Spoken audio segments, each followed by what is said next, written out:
The title of this morning Dhamma talk is Building the Inner Peace. So theme of our retreat is inner peace. But you need to remember, the goal of Buddhist meditation is not only to achieve inner peace. It's only one of the goals. The ultimate goal of Buddhist meditation is to develop a deep insight and insightful wisdom that we can handle any experience in our life without letting any experience trouble our mind.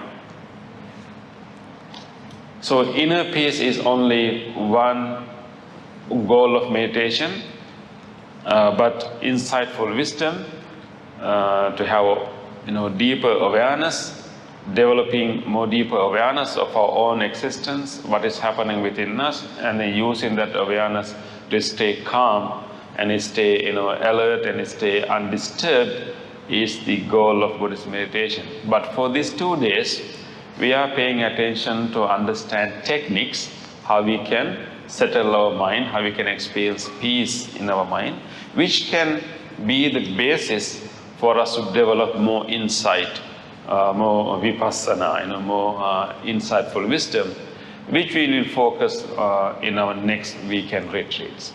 So for this weekend, we are talking about the inner peace. So how to build inner peace?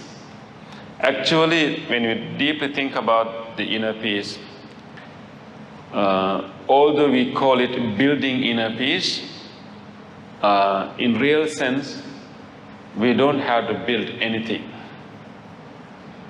What we really have to do is to remove what disturbs the peace. And it's a act of removal of things that disturb our mind will ultimately result in the inner peace.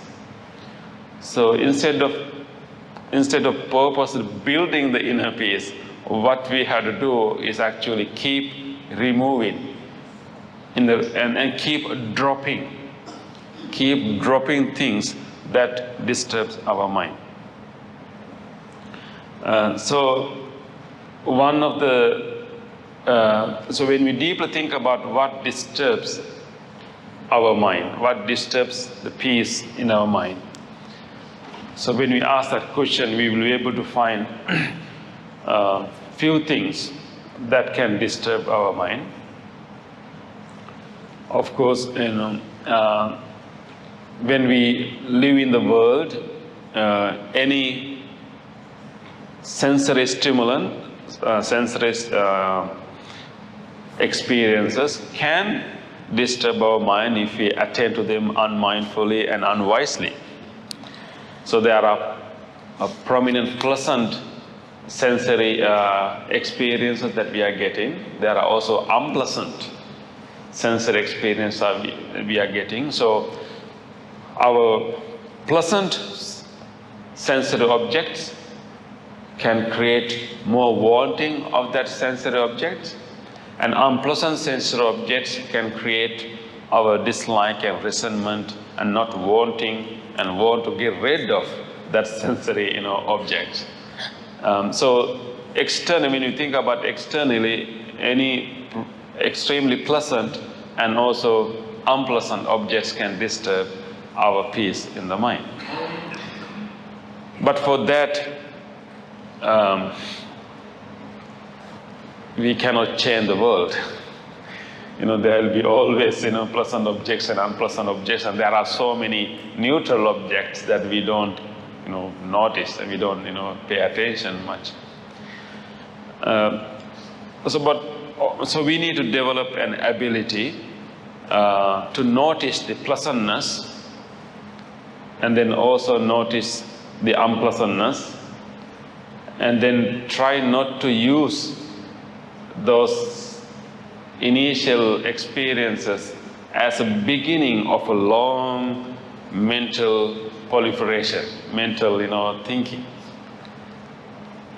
So the one way to develop inner peace is actually to develop our mindfulness strong enough. Whenever we encounter any pleasant objects and unpleasant objects, be aware of that, pleasantness and unpleasantness, and deeply understand that most of the time, those the pleasantness and unpleasantness also the result of our own way of relating to that object. Any object can be a pleasant object based on our previous experiences of that object. Any object can be an unpleasant object based on our previous experiences or how we have been conditioned, how we social conditioning. So when we have that understanding, so whatever attractiveness of any objects is not necessarily within the objects itself. Any of the repulsiveness of any sensory objects is not necessarily within the objects itself. That objects can provide some, information, but it is how we take it. So if you remember that, so even any attractive object that attracts your attention, then you feel like wanting it more, you want to have it more, you want to keep it more. And when you're having that kind of disturbances in your mind, developing that deep mindfulness, recognizing that initial encounter with sensory objects is something that we cannot avoid. As long as we have our functioning sensory organs, we will keep encountering these pleasant and unpleasant objects. But the initial encounter will happen automatically. But then we want to look at it again. We want to keep looking at it again. We want to keep listening to it again. We want to keep indulging it again and again. And that's something that we select, we decide to do. So we can stop that part by reminding ourselves. First, we recognize the impact that sensory objects is doing to us, whether it is creating an attractiveness, whether it's creating a repulsive feeling. You observe that, how that object is creating an impact within ourselves. And we first observe that, and observe it even physically. What that object is doing to my body. Because whatever mental excitement is creating a kind of tension in our body. So you first observe it and also try to observe physically what it is doing to my body. And instead of focusing on that object out there, you quickly turn the attention and try to observe what it is doing to me, not really me, what it is doing inside. And observe that tension. And then quickly bring the wisdom, quickly bring this contemplation that with this pleasantness, this attractiveness, this beauty is not really there. It is only playing a small part of it. It's my interpretation, how I am taking it. So you can drop the power of that object.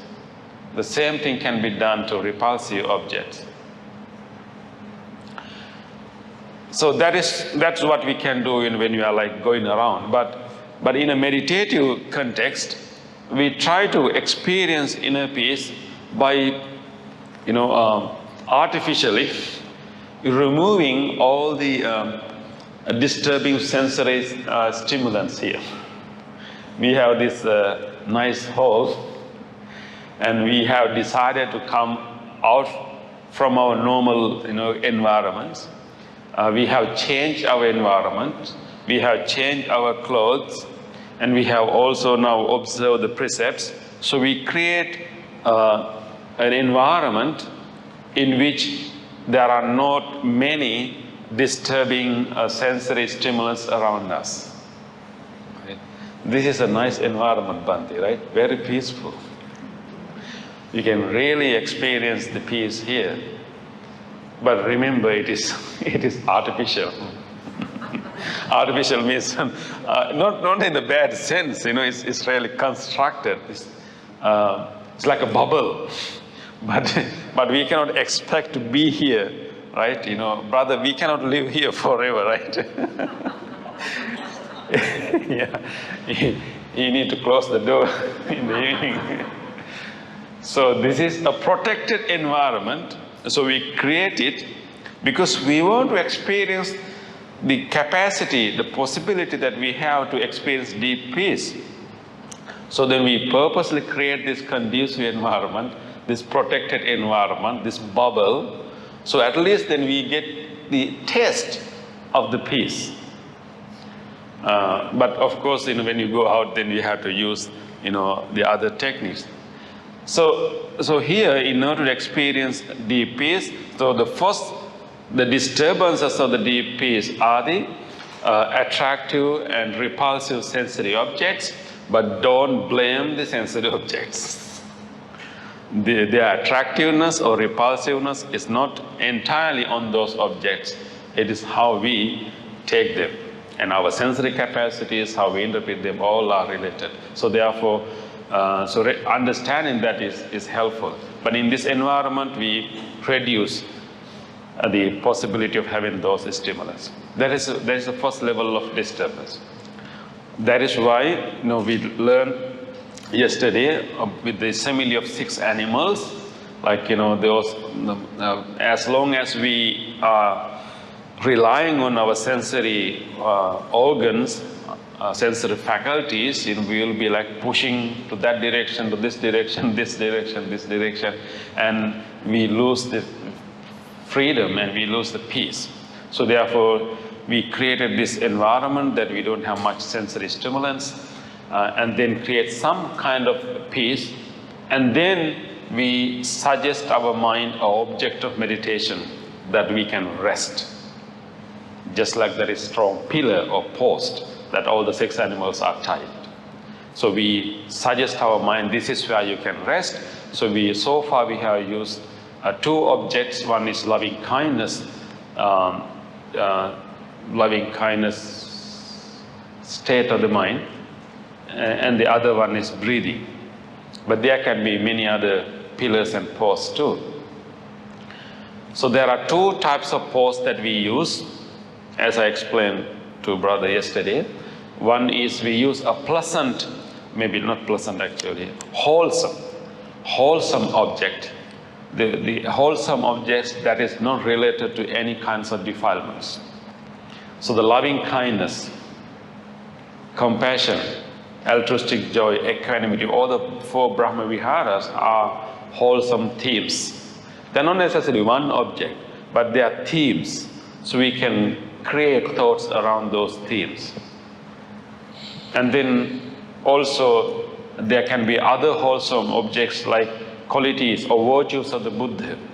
Keep reflecting on the virtues of the Buddha, virtues of the Dhamma, virtues of the Sangha, and our own moral conduct can also be a part of reflecting on the virtuous behavior. And then also reflecting on generosity, the moments that we were able to be generous. So reflecting on those moments and rejoice in those generous moments that we had in our life. So those are also positive themes. So we can either choose a positive theme, or we can choose a neutral object, such as the breath, as a post. So inviting our mind, this is where you are going to rest. Then, so we come out from our sensory organs to create peace. So remember that it's not really building anything. We are like a dropping and removing things. And then of course we will come to we will pay attention to a wholesome theme or a neutral object. So that is where we are going to rest. And then once we are resting there, and then of course we manage to somehow avoid or maybe remove disturbing sensory stimulus, and then we have a place to rest. in order to experience some peace, but mind will not simply rest there. Because the other level of disturbance is actually our inner habitual tendencies. Although we don't have any stimulants to trigger anything in our mind, we still have inner habitual tendencies occurring inside of our mind. And that is the second obstacle, a second thing that we need to remove in order to experience the peace. So yesterday, Bhante A Punna helped us to recognize those habitual patterns in our mind that may not allow us to experience peace. So we learn about the 5 hindrances. So that is the second challenge that we have. So now we are inside and we have a post, we have an object of meditation to rest. But then while you are try to pay attention to that object and try to keep our mind over there, then we will have all this, internal, thoughts keeps arising, and then what we can do with that. So our second, then our next effort would be how to drop them, how to remove them. So the whole journey to experience peace is actually simply keep dropping, keep removing, keep letting go. So that's what we have to keep doing.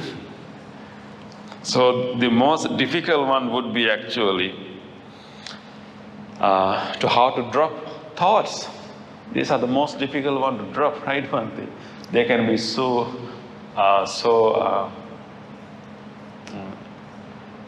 like a glue, right, Bhante? Very powerful. You mentioned that is not that's not easy. They can be very subtle, very can be very rooted, deep roots. Not easy, but it's possible. So let's learn some of the techniques that what the Buddha has taught us. I think yesterday Bhante gave us the first technique, mainly actually recognizing those hindrances.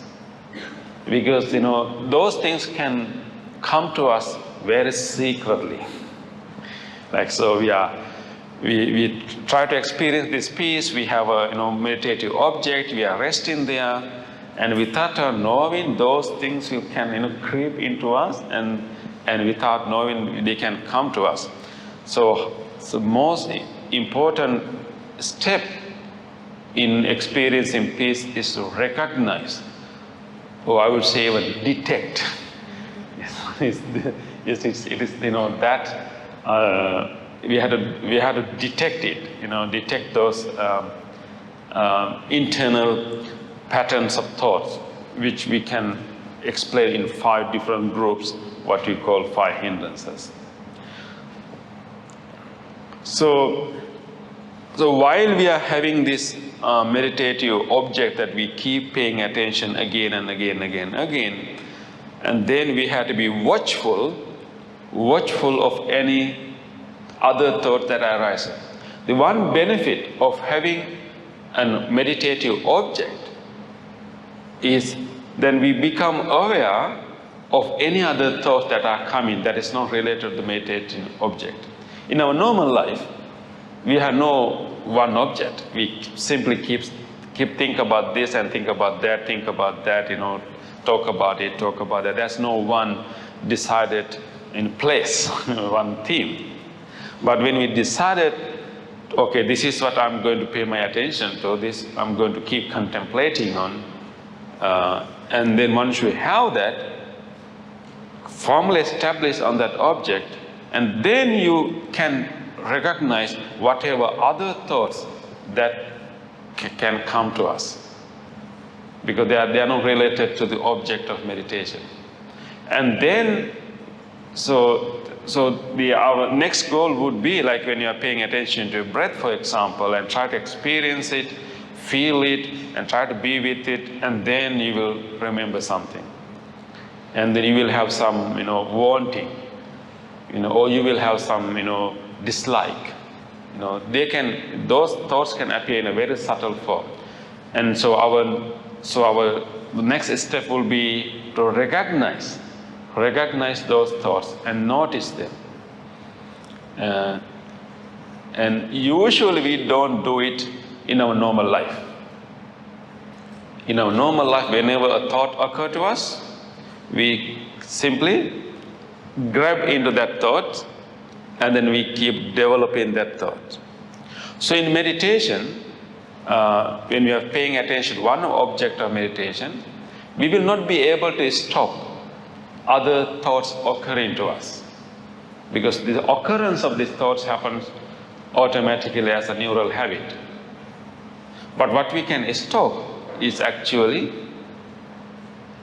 the development of those thoughts, or creating secondary thoughts on that. That is what we want to drop. Occurring of the thoughts, you are sitting here meditating, suddenly you remember something, suddenly you have some wanting, you feel like, okay, how good if I can have, this thing right now. You may have that. That thought can occur to you. That occurrence, the initial occurrence, we will not have any control of that. It comes from our previous conditionings, previous habits. But what we can stop is actually once that automatic thoughts occurs to us first. And usually what we do, oh yes, it's good to have this. How am I going to have this? Where am I going to buy this? Who am I going to ask this? So we are going to develop that strain of thoughts and try to be with it, try to develop it, try to create the story around it. That part we do with some effort. That's the part that we want to drop in meditation in order to experience deep peace. So we'll have the initial occurrence, and now with the strong mindfulness, you detect it. You notice it, you detect it, and you even can name it. Maybe one of the hindrances. Maybe sometimes labeling is not always helpful in meditation, but when it comes to hindrances, knowing it, labeling it, maybe naming it, recognizing it, it can help. So you can say, a hindrance, a thought, a wanting, or resentment. Just name it. And that can help you to stop that thought from developing into further stages. And notice it, and then detect it. If you can, name it. Not necessarily name the standard names, but simply say it whether it's a liking, it's something related to desire or like, or something related to resentment or anger, something related to laziness, something related to restlessness, is related to suspicion or uncertainty or doubting. You just notice it and name it, and then recognize that it's not useful right now. It's not necessary is it necessary? You can ask that question. Is it necessary to think about it right now? And then once you notice it, we can drop it. We can, because we have an object of meditation that we have selected to pay attention to. So we notice it, recognize that it's not important right now. It's not related right now. It's not useful right now. It is not necessary to think about this right now, but I have important job. You come back to the main object of meditation. So you drop that thought, drop that internal pattern, and you come back to the main object of meditation. Not easy. Not easy. But we can try. At the beginning, you may not be able to detect that hindrance at the point of occurrence. You will notice it once the hindrance, once this pattern of thoughts has developed to a certain level in your mind. You have thought about it, you have developed thoughts about it maybe a minute or two. And suddenly you realize, what I am thinking right now? and these thoughts are occurring. And then it's okay, at the beginning you may keep developing those strands of thoughts for some time. But there'll be a point that you become aware of this thinking, of this, those hindrances. Maybe a little late, but that's okay. That moment that you become aware of that thought, that is the important moment. That's the important moment. And then use it. Okay, I'm thinking about this. And take that opportunity and then keep observing, like not really inside the thought, but actually come out from that thought and observe that thought. So we have this special ability in our mind, what we call mindfulness. Is actually at any moment we can come out from a thought and keep observing that thought. That's the special ability that we have, that we should keep utilizing it. It's just like, there can be a lot of clouds in the sky. A lot of clouds, can be heavy clouds. Sometimes our hindrances can be so heavy. Most of the hindrances are heavy emotions. That is why they create tight tension in the body. So it can be like heavy clouds. So no matter how many clouds we have in the sky, those thoughts can be so overwhelming. We keep, thinking about it and so occupied with that thought. But beauty about the sky is that no matter how many clouds you have, you can go above the clouds. Clouds will be there, but you can maybe go above it and keep looking at the clouds. Yeah. I did it when I flew to KL a few days ago. Clouds are there, but the aeroplane is above the cloud.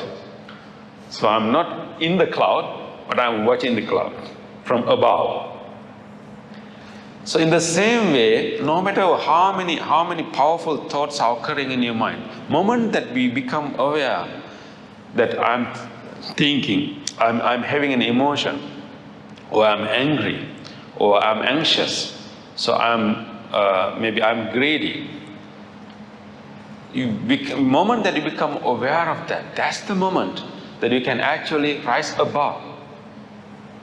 Go, rather than staying in the cloud, rise above the sky and watch, keep looking back. And then try to observe these thoughts. And one important way we can observe is actually to observe the physical impact of that thought. So it's shifting our position from being in the thoughts to being above the thought. So that's the ability we have to use in order to drop the thoughts. And dropping happens later, but at the beginning, just to create a distance between ourselves and the thought. Create that space. We can do it. We have that capacity. We just need to cultivate it. Can we do it now?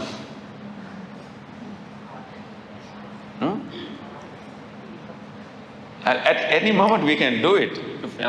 Just ask the question. If I ask the question, okay, tell me, at this very second, not previously, not next, at this very second, what you are thinking. Tell me, right now, what are you thinking? Look, right at this very second, what are you thinking about?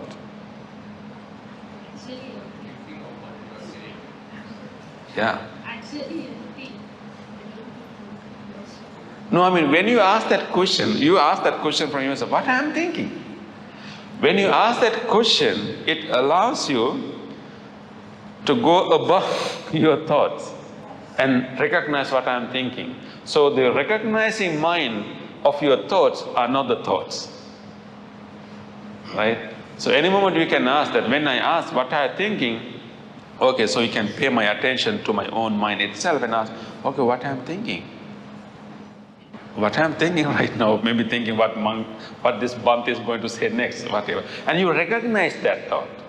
When you recognize that thought, you are not in the thought, you are above the thought. So any moment we can shift. That is the ability that we have. So as a way to develop peace, we should develop that skill to become aware of our own thoughts, to detect our hindrances, and then keep noticing them, keep watching them, not being part of them, but keep watching them above. You can watch them by observing the very natural thoughts and also the impact it has done to our body. For a moment, you can observe, you can watch them. You can watch, oh, interesting, I remember what I forgot this morning, right now. So you be curious, so those things can happen. Oh, interesting, I developed this, dislike to this sound that is happening next door. Someone is blowing the leaves right here. It's not a pleasant sound. You develop resentment or dislike. An initial one is okay, but then you think about, who is the person blowing the leaves right now? Why he has to make it so noisy? Why he can't do it later? Doesn't he know that there's a retreat going on? All these thoughts are the one that we generate later. Those are the ones that we can drop. How we can drop? Maybe we think for a moment, for a while, and we just realize that, oh, okay, oh, this is dislike, this is resentful thinking, and you notice it. Oh, okay, this is a hindrance. What is done to my body? How my breath has changed? What is done to my muscles? And this is a thought. Now you're observing it above, and this is not useful. It's not necessary to think about it, and you can then drop it. After you observe it for a moment, you can drop it. You can drop it, realizing the futility, uselessness of that strain of thought. But you drop it later. So keep dropping it. In that way, we can keep dropping and dropping and dropping. And also, Bhante, to build the peace in mind by recognizing the 5 defilements. In the Mahasatipatthana Sutta, you can find the 7 factors of enlightenment. Those are the tool sets to develop, cultivate the peace. And work with this, because those are hazardous. This 5 defilements are very toxic and very poison. Those are poisonous and very toxic and very dangerous. You cannot even touch with your bare hand. Even if you jump into a quarrel between 2 people to help them, it's dangerous. So that way you can understand the 5 defilements are very dangerous. That's why we were talking yesterday, and recognition is very important. And then, with the support of the 7 factors of enlightenment, we can very carefully handle and sort out and work on them and thin them slowly and reduce the gravity, density and the power of them very carefully, and gently hold and uplift yourself coming out from that cloud, Bhante? Cloud, yes. Yeah. So I think we have to learn about the 7 factors of the first in the 7 factors of enlightenment. First factor is the sati, right, Bhante? Yeah. The what we call mindfulness, and then Bhante Punna used to call it introspection. like looking inward and having that,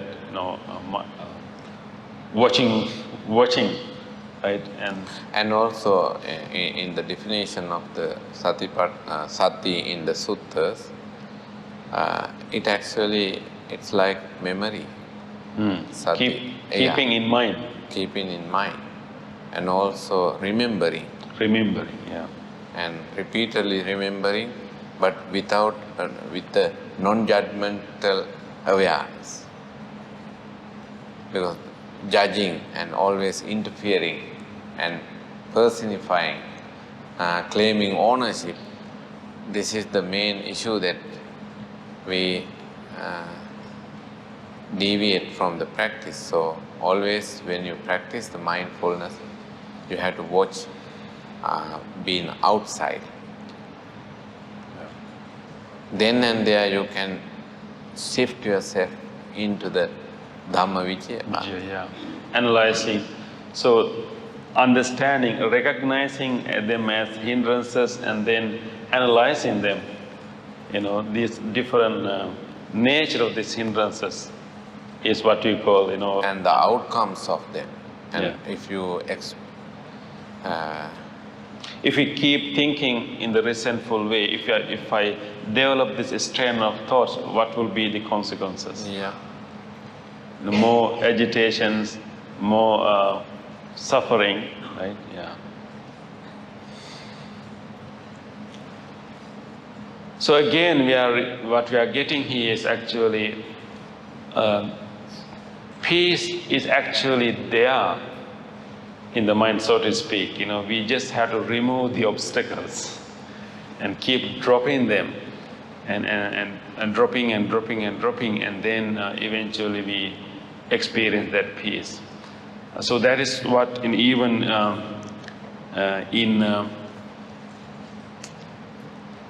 the development of tranquility, what we are really doing is keep dropping. First we drop the strong sensory stimulants, and then we drop the heavy emotions. Gradually try to be away from them, and then resultant experience will be with the peace. But in order to do that, in order to do that, that is why we need first we need some wholesome object to occupy our mind. Because at the beginning we will not be able to keep our mind free from anything. So usually automatically various defilements, various thoughts can occur to us. So in meditation one method we use is that instead of letting all these habitual patterns of thinking or the defilements occur in our mind, we purposely pay our attention to a wholesome object. So we have a replacement. So we start with a replacement. We come inside to ourselves and be away from disturbing sensory stimulus. And then instead of letting defilements to flow into our mind, we have a replacement, a wholesome object, like loving kindness or breathing. And so we have that. And then once we have that, we can detect what is not related to that, which can be our hindrances. So we can keep paying attention to that wholesome thing. When we invite a wholesome object, it actually makes our mind pure right there, at least temporary. So the kind of peace that we can achieve are in different levels. So in Bhante, in Pali we call Cheto Vimutti, right? The freedom of mind. Freedom of mind from all the tensions and agitations, deep peace. But this Cheto Vimutti can have different levels. We can have very temporary Cheto Vimutti, the moment that we can have a wholesome object to our mind. Right there, temporary we experience some freedom from all disturbing, painful tensions. a moment that our mind is full of loving kindness, moment that we have deep appreciation of the qualities of the Buddha, and moment that we can simply rest with our breath. At that very moment, we have a very temporary freedom from any disturbance. We have a temporary Cheto Vimutti. But then we can also have a little bit longer Vimutti also, which we experience in jhanic level. When we manage to settle our mind completely with our sensory objects, when we can experience some inner joy, inner peace, inner joy, inner serenity within us, and then nothing can disturb us while we are in the meditation. So that's more enduring, more solid Cheto Vimutti. But of course, and there's a highest Cheto Vimutti is called unshakable Cheto Vimutti. That comes as a result of insightful wisdom. That when we penetrate the deep reality of our experience, and that wisdom can help us, that happens when someone is fully enlightened, that his freedom of mind is not disturbed by anything, even though he is acting out in the world and interacting and communicating with anyone else. So, but right in this kind of retreat setting, we would like to experience that deep peace, at least temporary, to understand, how it feels like to get that, freedom, experience that joy, that serenity, that relaxation that is available to us when our mind is not excited about things around us, when our mind is not having any heavy emotions, when it is very simple and subtle and serene, then we can experience different kind of joy, different kind of relaxation, and what we call piti and sukha. And so once we experience that, and that's a part of freedom of mind. But in order to do that, we need to use those techniques. So if you come to that hindrances again, Bhante. So hindrances can be we can provide food for hindrances to grow, or we can also starve our hindrances. Let the hindrances starve, and they will die by themselves. I think developing 7 factors of enlightenment is the only way. It's the antidote. Antidote. Antidote. Yeah, antidote. There's a sutta called Ahara Sutta, which means the sutta on food, about food. Don't think about lunch, okay? But this food is food in the sense of sustenance, nutrition. But what the Buddha meant here is like, what are the food for our defilements, for our hindrances? So when it comes to sensual desire, so the food for the sensual desire are pleasant sensory object or pleasant memory, and then inappropriate attention, or what you call ayoniso manasikara, but the inappropriate thinking about it.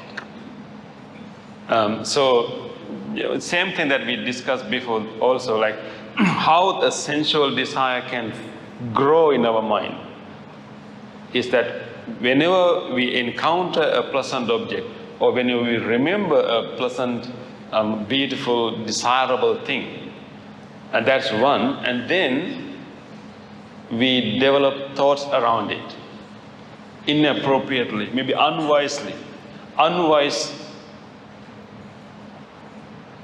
thinking about them. Those are the food to grow sensual desire. So in meditation, we don't provide that food.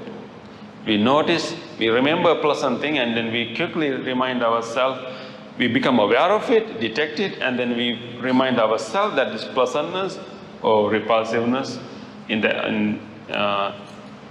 is not necessarily there, and is how I interpret it. And then you don't keep thinking about it, and you drop, keep thinking about it, and then that can help us to stop having sensual desires strongly developing in our mind. In the same way, for the ill will, how we provide food for the ill will, we have an unpleasant object, and then we will unwisely, inappropriately, will think about it, and then we will stop that. But the antidotes can be actually